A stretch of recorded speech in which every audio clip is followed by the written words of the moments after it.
Alrighty, guys. Hope you guys are doing good. So let's break down today's trade. Uh, Today was a nice day, but I did mess up a few things, and that's why we had a loss at very first, and then we had a win. But so let's just break down today's trade. Hope you guys understand what I'm saying. Okay. So going to the charts, how the high time frame is looking. Okay. So recently we had swept this hourly sell side. Okay, and we have been pushing lower here. This was yesterday move that I missed, and then after that price dropped nicely and swept this what do they say, swept the sell side, but we don't have any sorts of internal. Oh, we did have internal manipulation here through SMT, and we displaced to the upside. Okay, so once this displacement was above and we still don't take this high and we still hasn't went into this 4-hour fair value gap, which was exactly at the 50% of this range, so this was kind of giving me a bullish bias. Asian session started, price went a little few higher and then start chopping around. Okay, I came around. First 11:30 candle opens here. Let me show you guys. First 11:30 candle opens here. Let me just delete this one for now on.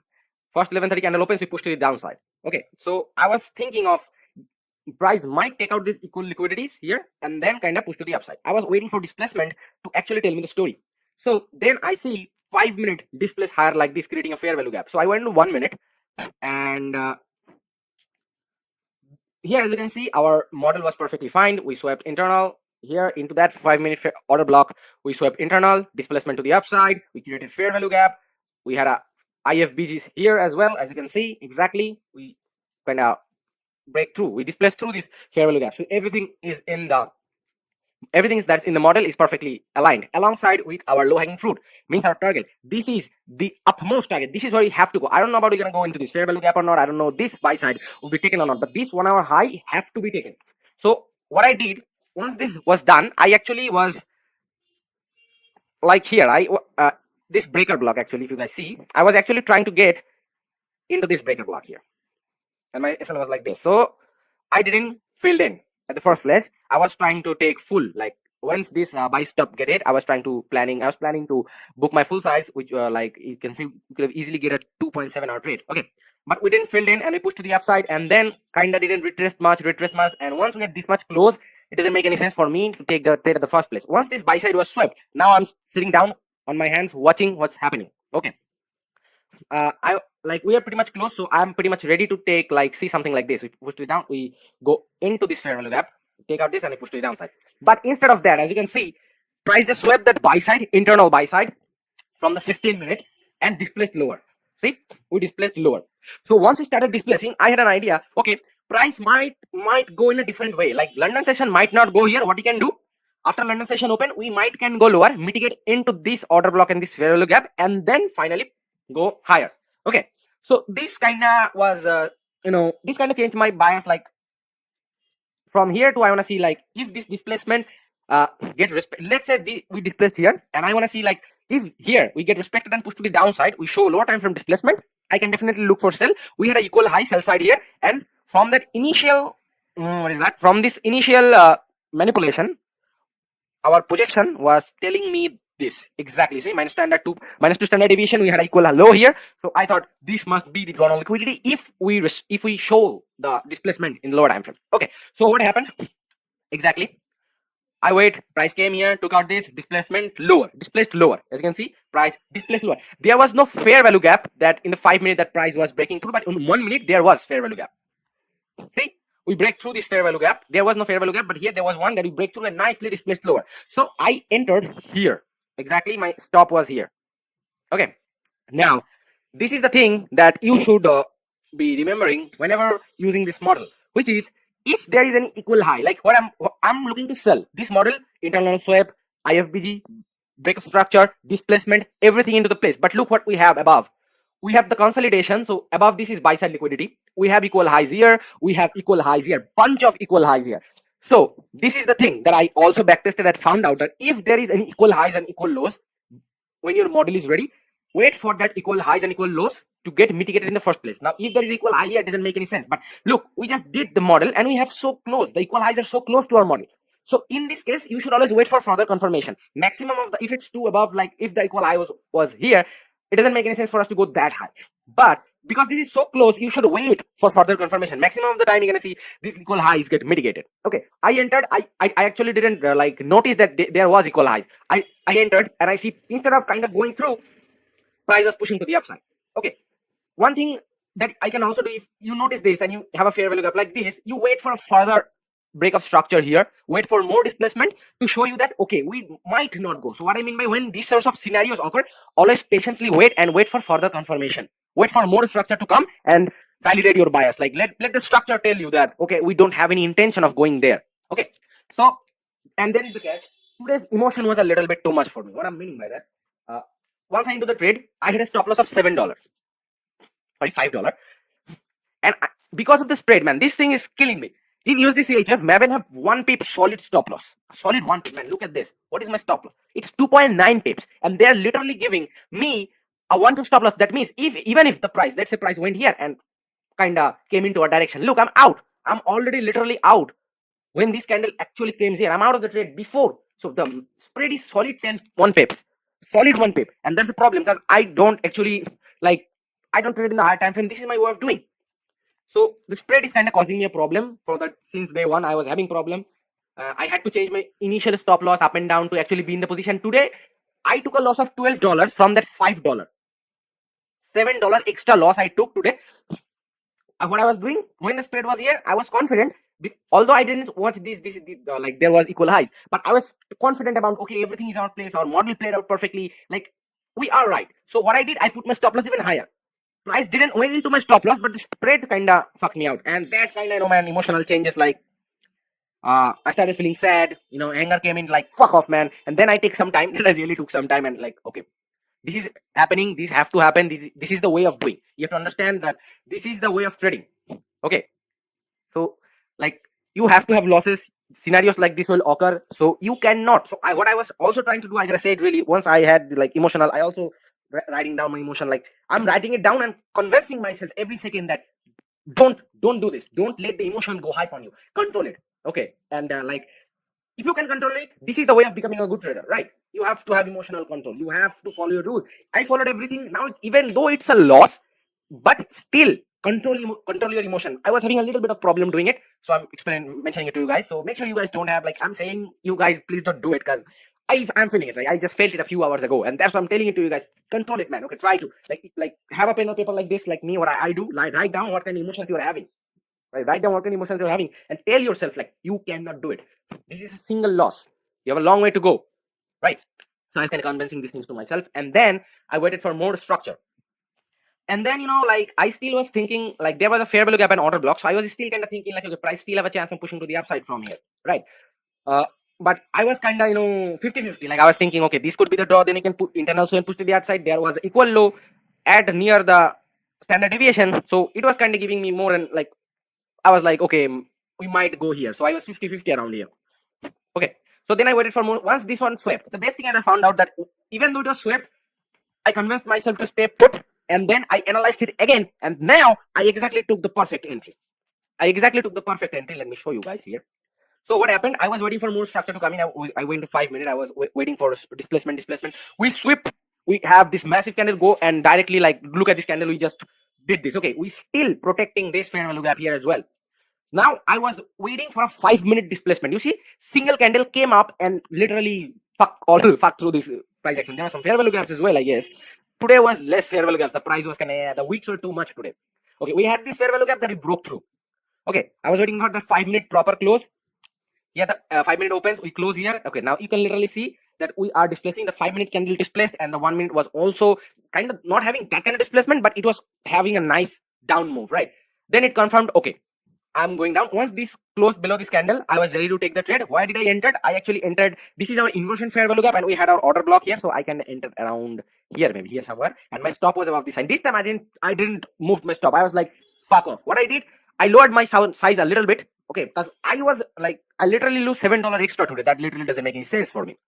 I took around like $4.35 risk into this trade, and I was like, okay, this is my stop loss here, and that's it. Nothing more than that. Even if it takes me out, I'm done. I'm ready. Okay, then I was kind of targeting all the way down here, but then my mind started telling me like, okay, we might not go there and things like that. So what I did, I changed my TP from here to here, and I booked my full size because I already lost 12.42 cents already. So I was like, let's recover it, and I made around 14 point something dollar into this trade, and went perfectly nice. Okay, this was the initial entry. Like, look, once if I could have noticed like there is equal highs, I should not take this model. I should wait for more further structure. Either this displace lower, either sweep, and this could be the initial entry. I first move, and one thing, even though I missed the move here, I wasn't like fluctuating or anything like that. Like, but the today's biggest mistake was not noticing that there was equal highs about just above the model. If I should have done that, then definitely this could be the second entry for me. Okay, I should have entered there, and this could be a nice day. I was around like $5 minus $5, and then the one that trade lose and that trade won, and now I'm minus $3. Okay, now the account is minus $3. We are at first phase passing off that Maven 2K account, and we are actually minus $3 right now. But if I could have hold this trade, like this could be a nice trade, but let's just don't talk about it. But I was scared, I was like, what could be the best approach? This is the thing. I was scared as well. When your emotion changes, you cannot manage your things. That's why emotional control is so much important. Look what happened. I got around 2.59. What I could have done? I should have took out 90%, 95% off of my trade. Let's say right around here, I $13-14. I could have took out $11-12. I still have some in my pocket, and I should have just wait to let it through to minus standard to deviation. Once we started breaking the like this, it's telling me that we are going down, and the draw is literally so clear. Now this is the one and only draw you have, right? So this could be the initial performance, right? This should be the performance that you should have gave, right? Because I was scared, and I was kind of, oh my god, what if I was exactly when this was, I was like around up $14. I was like, oh man, I should book it. Because if I don't, what if it goes against me, and then I again lose it all? Might go break even, because by this time my stop loss is break even, but I didn't took anything. I didn't took out any partial, and I was like, what if it goes away again against me, and I get the fuck up, and all of these things came, and I close my position. But that should not be the way. Doesn't matter what the fuck happens, you have a way of doing it, and you should do it always. And this is emotional thing played out with me, and I fucked up here, right? What I should have done, basically took out 95% out of here, or 90%, and then let the trade go.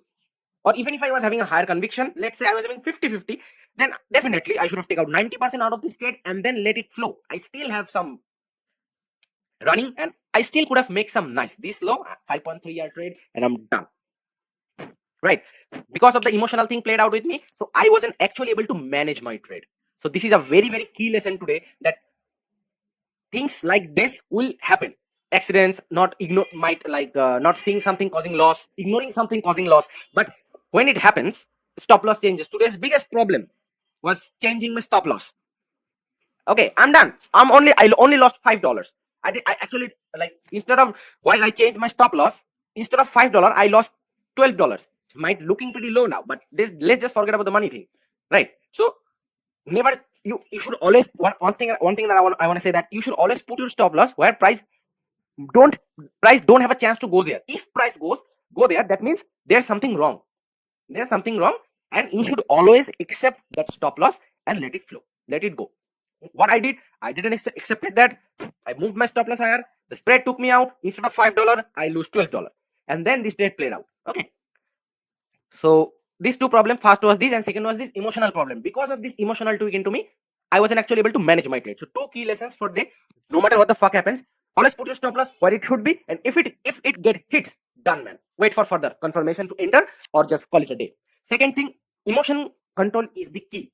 Okay, if you have any sort of emotional imbalance into yourself about anything, that's gonna affect either in your entry, trade management, risk management, anything. So controlling your emotion during a trade, after a trade, before a trade is very, very important. So make sure you guys note it down, these two key factors. Never change your stop loss, always have emotional control. I lost today from a funded account, and this is what I learned today. And like, this is not a today learning, but this is what I found out, and I'm explaining to you guys, and make sure that you guys learn from me as well. So the mistake that I did, you don't do as well, because I always say that I'm not some sort of super trader. I'm learning. I'm doing mistakes, and I'm learning from them, and I am sharing this to you guys. So you guys see and learn and do that as well. This cost me loss. This cost me minus $12. But I want that you just watch this video and take the note and do it and apply it. So this doesn't cost you anything. Okay. So that's it for the day. Hope you guys like the video. So the account is now around minus $3. I am kind of okay. And one basic thing that I want to say, that I am done trading USD CHF due to the spread. I was analyzing some pairs today, and I found out that UJ and Euro USD and Euro USD JPY is giving around consistent 6 to 7 pips of stop loss. And I have back in the days in my demo account, I have maximum of the trade I took in the USD JPY. So I might gonna go through USD JPY today and check out what the possible highs and lows.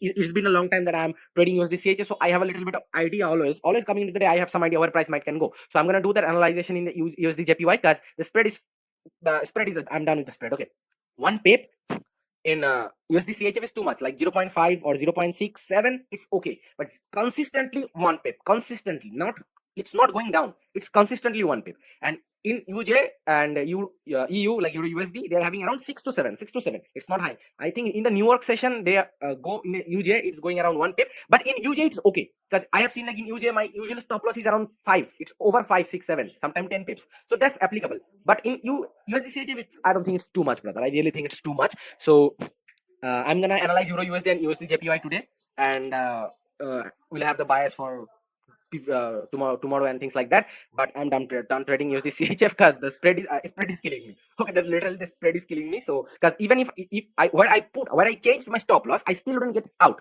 If the spread was around 0.56, I still would have been into the trade and still would have made some nice. But because of the spread, I got stopped out, so I don't want to play that. And I've seen that UJ and EU are having around consistent 0.7 pip of stop loss in the trading hour, means in the London session where I trade. But approximately yesterday I was watching in New York session, it was around 1 pip.